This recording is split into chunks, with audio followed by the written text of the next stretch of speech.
Capítulo 5. O estado de presença. Não é o que você pensa que é. Você continua falando que o estado de presença é a chave.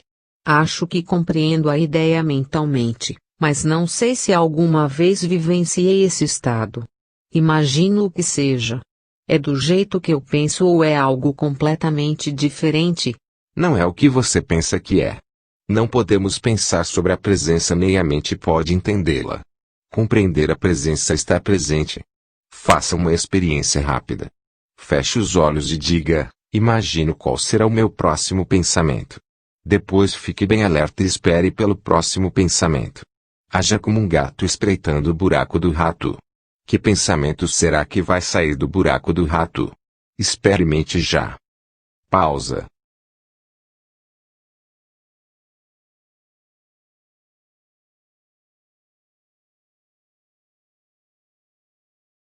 E aí? Tive de esperar bastante tempo até que surgisse um pensamento. Exatamente. Enquanto estamos num estado de presença tensa, estamos livres do pensamento. Estamos quietos, embora bem alerta. No instante em que a consciência desce abaixo de um certo nível, os pensamentos surgem aos borbotões. O ruído mental volta a aparecer e perdemos a serenidade. Estamos de volta ao tempo. Para testar o grau de presença, alguns mestres zen tornaram-se conhecidos por se aproximarem dos alunos por trás e, de súbito, atingi-los com um bastão. Que susto! Se o aluno estivesse totalmente presente em estado de alerta, se tivesse mantido seu lombo cingido e sua lamparina acesa, que é uma das analogias de que Jesus se utiliza para falar da presença, o aluno teria percebido o mestre se aproximar e o teria imobilizado ou se desviado para o lado. Mas, se o aluno fosse atingido, significaria que estava mergulhado em seus pensamentos, o que quer dizer, ausente, inconsciente. Para ficarmos presentes no dia a dia, ajuda muito estarmos profundamente enraizados dentro de nós. Do contrário, a mente, que tem um impulso inacreditável, nos arrastará com ela, como um rio caudaloso. O que você quer dizer com enraizado em seu interior? Significa ocupar o corpo completamente. Ter sempre a atenção concentrada no campo energético interior do corpo. Sentir o corpo bem lá no fundo, como se diz. A consciência do corpo nos mantém presentes. Ela nos dá uma base firme no agora. Ver capítulo 6. O sentido esotérico de espera. Num certo sentido, o estado de presença poderia ser comparado à espera. Jesus empregou a analogia da espera em muitas de suas parábolas. Não se trata do costumeiro tipo de espera, tediosa ou agitada, que é uma negação do presente e sobre a qual já comentei. Não é uma espera na qual a atenção fica focalizada em algum ponto do futuro e o presente é percebido como um obstáculo indesejável, que nos impede de alcançar o que desejamos. Existe um tipo de espera que requer uma prontidão total. Alguma coisa pode acontecer a qualquer momento e, se não estivermos absolutamente acordados e calmos, vamos perdê-la. Esse é o tipo de espera da qual Jesus falou. Nesse estado, toda a nossa atenção está no agora. Não há nenhum espaço para fantasias, pensamentos, lembranças, antecipações. Não há atenção, nem medo, apenas uma presença alerta. Estamos presentes com todo o nosso ser, com cada célula do corpo. Nesse estado, o você que tem um passado e um futuro, em outras palavras a personalidade, dificilmente está ali. E, mesmo assim, não se perdeu nada de valor. Você ainda é essencialmente você. Na verdade, você é muito mais inteiramente você do que jamais terá sido, ou melhor, somente agora você é verdadeiramente você. Seja como um servo esperando pelo retorno do seu senhor, diz Jesus. O servo desconhece a que horas o senhor vai chegar. Então fica acordado, vigilante, aprumado e sereno, para não perder a chegada do patrão. Em outra parábola, Jesus fala das 5 mulheres descuidadas, inconscientes, que não tinham levado azeite suficiente, consciência, para manter as lâmpadas acesas, ficar presente, e, assim, perderam a chegada do esposo, o agora, e não participaram das bodas, iluminação. Essas 5 fazem um contraste com as 5 mulheres prudentes que tinham azeite, fique consciente. Nem mesmo os homens que escreveram esses evangelhos compreenderam o sentido dessas parábolas e, assim, os primeiros mal-entendidos e distorções surgiram enquanto eles estavam escrevendo. Com as interpretações equivocadas, perdeu-se completamente o sentido real. Essas parábolas não são sobre o fim do mundo, mas sobre o fim do tempo psicológico. Elas apontam para a transcendência da mente e para a possibilidade de se viver num estado inteiramente novo de consciência. A beleza nasce da serenidade da sua presença. O que você acabou de descrever é algo que acontece comigo ocasionalmente por breves momentos quando estou só e em meio à natureza. Sim. Os mestres usam a palavra satori para descrever um momento de insight, um momento de mente vazia e presença total. Embora satori não seja uma transformação duradoura, agradeça quando ele surgir porque terá uma mostra de iluminação. Isso já pode ter acontecido muitas vezes, sem que você soubesse o que significava e como era importante. A presença é necessária para tomarmos consciência da beleza, da majestade, do aspecto sagrado da natureza. Você alguma vez contemplou o espaço infinito em uma noite clara, estarrecido por sua calma absoluta e incrível vastidão? Já escutou, de verdade, o som de um riacho numa montanha na floresta? Ou o som de um mel ao cair da tarde em uma tranquila tarde de verão? Para perceber tudo isso a mente tem que estar serena. Você tem de se despojar por um momento da sua bagagem pessoal de problemas, do passado e do futuro, e também do seu conhecimento. Do contrário, você olhará mas não verá, ouvirá mas não escutará. Estar totalmente presente é fundamental. Existe algo mais sob a beleza das formas externas. Algo que não pode ser nomeado, que é inefável, uma essência profunda, interna e sagrada. Onde quer que exista a beleza, essa essência interior brilhará de alguma forma. Ela só se revela quando estamos presentes. Será possível que essa essência sem nome e a sua presença sejam coisas idênticas de uma coisa só? Será que a essência estaria lá sem sua presença? Vá fundo nisso. Descubra por si mesmo. Pausa.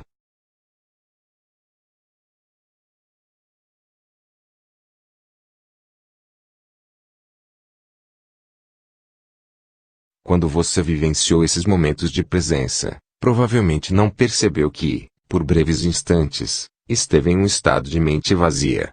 Isso aconteceu porque o espaço entre esse estado e o fluxo de pensamentos era muito estreito.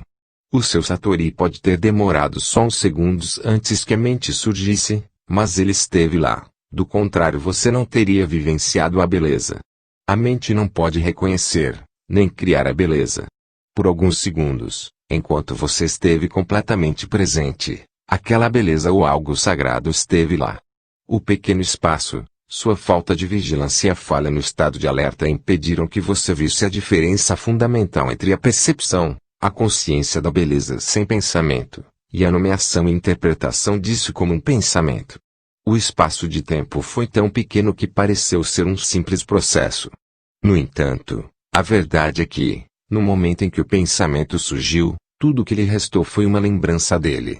Quanto maior for o espaço entre a percepção e o pensamento, mais profundo seremos como seres humanos, ou seja, ficaremos mais conscientes.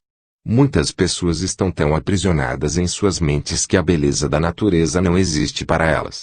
Podem dizer que flor linda, mas é apenas um rótulo mental mecânico. Como elas não estão serenas, não estão presentes, não veem a flor de verdade, não sentem a sua essência, do mesmo modo como não conhecem a si mesmas, não sentem a sua própria essência interior, sagrada. Como vivemos em uma cultura dominada pela mente, a maior parte da arte moderna, da arquitetura, da música e da literatura é desprovida de beleza, de essência interior, com raras exceções. A razão é que as pessoas que criam essas obras não conseguem livrar-se das suas mentes, nem mesmo por um momento. Portanto, nunca estão em contato com aquele lugar interior, onde se originam a verdadeira criatividade e a beleza. A mente pode criar monstruosidades e não só nas galerias de arte. Olhe para as nossas paisagens urbanas e terrenos baldios em zonas industriais. Nenhuma civilização jamais produziu tanta feiura. Vivenciando a consciência pura. Presença é o mesmo que ser? Quando tomamos consciência do ser, o que de fato acontece é que o ser se torna consciente de si mesmo. Quando o ser toma consciência de si mesmo, isso é presença. Como o ser, a consciência e a vida são sinônimos, podemos dizer que a presença significa a consciência se tornando consciente de si mesma, ou a vida tomando consciência de si mesma.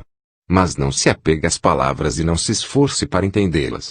Não há nada que você precise entender antes de conseguir se tornar presente. Compreendo o que você acabou de dizer, mas isso parece implicar que o ser, a realidade transcendental definitiva, ainda não está completo e que está passando por um processo de desenvolvimento. Será que Deus precisa de tempo para um crescimento pessoal? Sim, mas somente se visto da perspectiva limitada do universo manifesto. Na Bíblia, Deus declara: Eu sou o Alfa e Ômega, eu sou aquele que está vivo. No reino eterno em que Deus habita, que também é nossa casa, o começo e o fim, o Alfa e Ômega, são uma unidade, e a essência de todas as coisas que existem e existirão está eternamente presente na forma de um estado não manifesto de unidade e perfeição, totalmente além de qualquer coisa que a mente humana possa vir a imaginar ou compreender. Entretanto, em nosso mundo de formas aparentemente separadas, a perfeição eterna é um conceito muito difícil de imaginarmos. Aqui, até mesmo a consciência, que é a luz emanando da fonte eterna, parece estar sujeita a um processo de desenvolvimento, mas isso se deve à nossa percepção limitada. Não é isso que acontece em termos absolutos. Ainda assim, vou continuar a falar por um momento a respeito da evolução da consciência em nosso mundo. Todas as coisas que existem têm um ser, têm uma essência divina, têm algum grau de consciência. Até mesmo uma pedra tem uma consciência rudimentar, do contrário não existiria e seus átomos e moléculas se dispersariam. Tudo está vivo.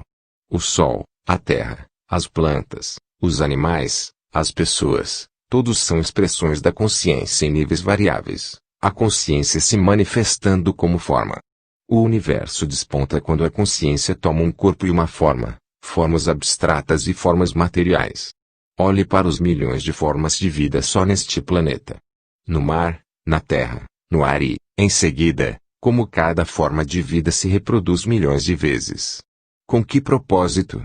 Será que alguma coisa, ou alguém, está jogando um jogo com a forma? É isso que os antigos profetas da Índia se perguntavam. Viam o mundo como lila, uma espécie de jogo divino julgado por Deus. As formas de vida individuais não são obviamente muito importantes nesse jogo. No mar, a maioria das formas de vida não sobrevive por mais de alguns minutos depois de ter nascido. A forma humana também vira pó bem rapidamente e, quando ela se vai, é como se nunca tivesse acontecido. Isto é trágico ou cruel. Só se criarmos uma identidade separada para cada forma e esquecermos que a consciência de cada uma é a expressão da essência divina através forma. Mas você não sabe de verdade essas coisas até que vivencie a sua própria essência divina como pura consciência.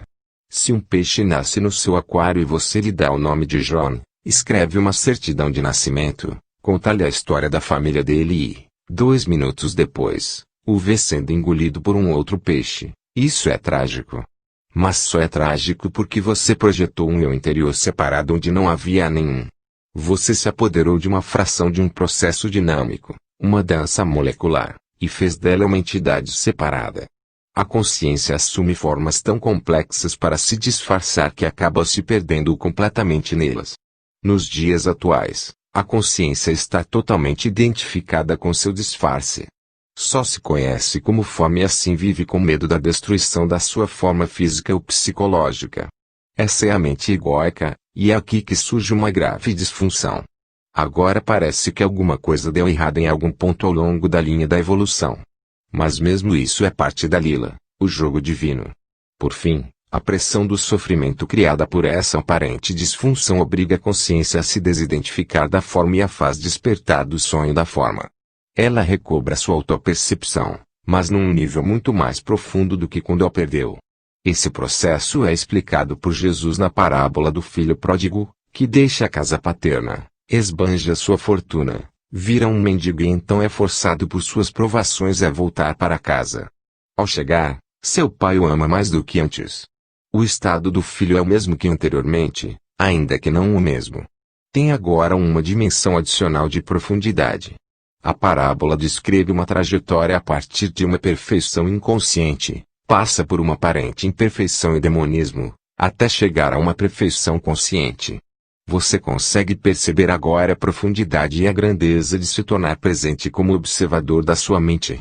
Sempre que observamos a mente, livramos a consciência das formas da mente, criando aquilo que chamamos o observador ou a testemunha. Consequentemente, o observador, que é a pura consciência além da forma, se torna mais forte, e as formações mentais se tornam mais fracas. Quando falamos sobre observar a mente, estamos personalizando um fato de verdadeiro significado cósmico porque, através de você, a consciência está despertando do seu sonho de identificação com a forma e se retirando da forma.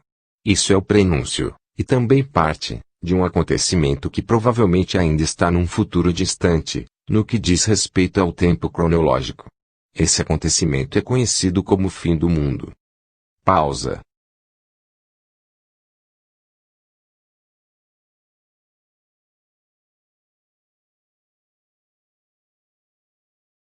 Quando a consciência se liberta da sua identificação com as formas física e mental, torna-se o que podemos chamar de consciência pura ou iluminada, ou presença. Isso já aconteceu com alguns indivíduos e parece que está destinado a acontecer em breve em uma escala muito maior, embora não haja garantia absoluta que vá acontecer. Muitos seres humanos ainda estão identificados com a mente e são governados por ela. Se não se libertarem a tempo, serão destruídos por ela. Vão se ver envolvidos em confusões cada vez maiores, conflitos, violência, doenças, desespero, loucura. A mente se transformou em um navio que naufraga. Se você não pular, vai naufragar com ele. A mente egóica coletiva é a entidade mais perigosamente insana e destruidora que jamais habitou nosso planeta. O que você acha que acontecerá ao planeta se a consciência humana não se modificar? Para a maioria dos seres humanos, a única maneira de descansar a mente é ocasionalmente reverter a um nível de consciência abaixo do pensamento. As pessoas fazem isso todas as noites, durante o sono. Mas, até certo ponto, isso também acontece através do sexo, da bebida e de outras drogas que suprimem a atividade excessiva da mente.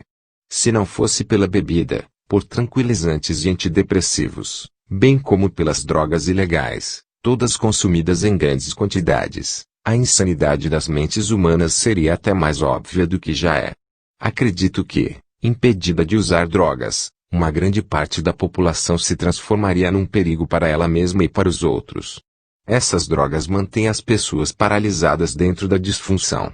Sua ampla utilização apenas retarda a ruptura das velhas estruturas mentais e o aparecimento de uma consciência superior. Enquanto os usuários individuais poderem obter algum alívio da tortura diária a eles infligida por suas próprias mentes, estarão sendo impedidos de gerar uma presença consciente o bastante para se elevarem sobre o pensamento e assim encontrarem a verdadeira libertação. Retomar a um nível de consciência abaixo da mente, que é o nível pré-pensamento dos nossos ancestrais distantes e também dos animais e das plantas, não é uma opção válida para nós. Não há como retomar. Se a raça humana tiver de sobreviver, terá de passar para o estágio seguinte.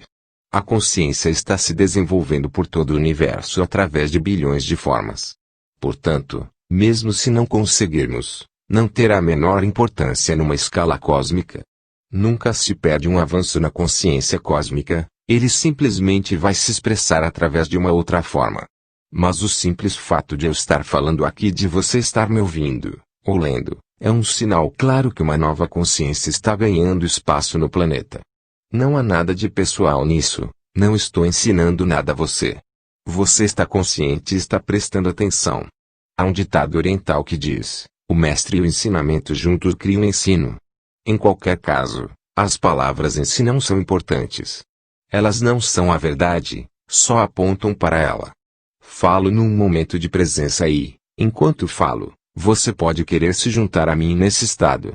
Embora cada palavra que eu empregue tenha uma história, e, é claro, venha do passado, assim como todas as línguas, as palavras deste momento são condutoras de uma alta frequência de energia de presença, bem diferente do significado que elas transmitem como simples palavras.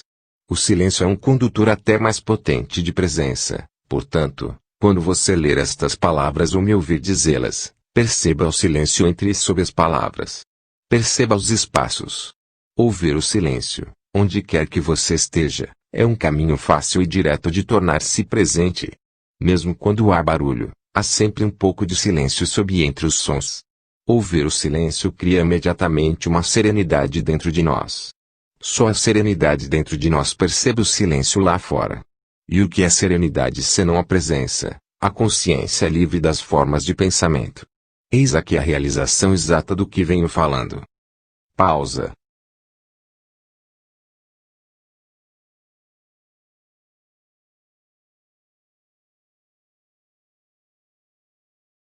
Cristo, a realidade da sua divina presença. Não se apegue a uma única palavra. Você pode substituir Cristo por presença, se achar mais significativo. Cristo é a essência de Deus dentro de nós ou o nosso interior, como às vezes é chamado no Oriente. A única diferença entre Cristo e presença é que Cristo remete à nossa existência divina sem se importar se estamos ou não conscientes dela, ao passo que a presença significa a nossa divindade vigilante ou a essência de Deus. Se admitirmos que não há passado nem futuro em Cristo, poderemos esclarecer muitos mal-entendidos e falsas crenças sobre ele. Dizer que Cristo foi ou será é uma contradição. Jesus foi. Foi um homem que viveu há 2000 anos e exerceu a sua divina presença, a sua verdadeira natureza. Suas palavras foram, antes que Abrão existisse, eu sou. Ele não disse, eu já existia antes de Abrão ter nascido. Isso significaria que ele ainda estaria dentro da dimensão do tempo e da identidade da forma. As palavras eu sou utilizadas em uma frase que começa no tempo passado indicam uma mudança radical, uma descontinuidade na dimensão temporal. É uma afirmação, ao estilo Zen, de grande profundidade. Jesus tentou transmitir diretamente, e não através de divagações, o significado de presença, de autorrealização. Ele foi além da dimensão da consciência governada pelo tempo e penetrou no domínio da eternidade. Foi assim que a dimensão de eternidade surgiu neste mundo. A eternidade não significa tempo sem fim, mas sim tempo nenhum. Assim, o homem Jesus se tornou o Cristo, um veículo de pura consciência. E qual é a própria definição de Deus na Bíblia? Será que Deus disse, eu fui e sempre serei? Claro que não. Isso teria conferido realidade ao passado e ao futuro. Deus disse, eu sou o que sou. Aqui não existe o tempo, só a presença. A segunda vinda do Cristo é uma transformação da consciência humana, uma mudança do tempo para a presença, do pensamento para a consciência pura, e não a chegada de algum homem ou de alguma mulher. Se Cristo estivesse para chegar amanhã, revestido de alguma forma externa, o que ele ou ela poderia nos dizer além do seguinte: eu sou a verdade. Eu sou a divina presença. Eu sou a vida eterna. Estou dentro de você. Estou aqui. Eu sou agora. Pausa.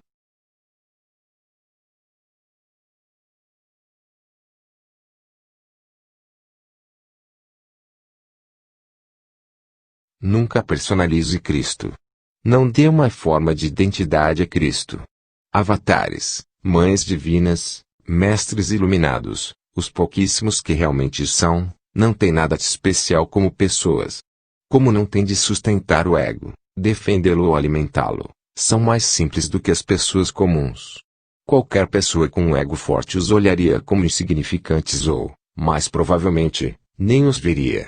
Se você for atraído para um professor iluminado, é porque já existe presença bastante em você para reconhecer a presença no outro. Houve muitas pessoas que não reconheceram Jesus ou Buda, assim como há, e sempre haverá, pessoas que são levadas a falsos professores. Egos são atraídos por grandes egos. A escuridão não consegue reconhecer a luz. Portanto, não acredite que a luz está fora de você ou que ela só pode vir através de uma forma específica. Se só o seu mestre for encarnação de Deus, quem é você então? Qualquer espécie de exclusividade é uma identificação com a forma, e a identificação com a forma significa o ego, não importa o quanto ele esteja bem disfarçado. Utilize a presença do mestre para ver o reflexo da sua própria identidade por trás do nome e da forma e para se tornar mais intensamente presente. Em pouco tempo você verá que não existe nenhum meu ou seu na presença. A presença é única. O trabalho em grupo também pode ser de grande utilidade para intensificar a luz da nossa presença. Um grupo de pessoas atingindo juntas um estado de presença gera um campo de energia de grande intensidade. Isso não só aumenta o estado de presença de cada membro do grupo, mas também ajuda a libertar a consciência coletiva humana do seu estado normal de dominação da mente. Essa prática vai tornar o estado de presença cada vez mais acessível às pessoas. Entretanto, a menos que um membro do grupo já esteja firmemente estabelecido na presença e consiga sustentar a frequência de energia desse estado, a mente pode facilmente voltar a dominar e sabotar os esforços do grupo. Embora um trabalho em grupo seja valioso, ele não é o bastante e você não deve depender dele. Nem de um professor ou de um mestre, exceto durante o período de transição, quando você está aprendendo o significado e a prática da presença.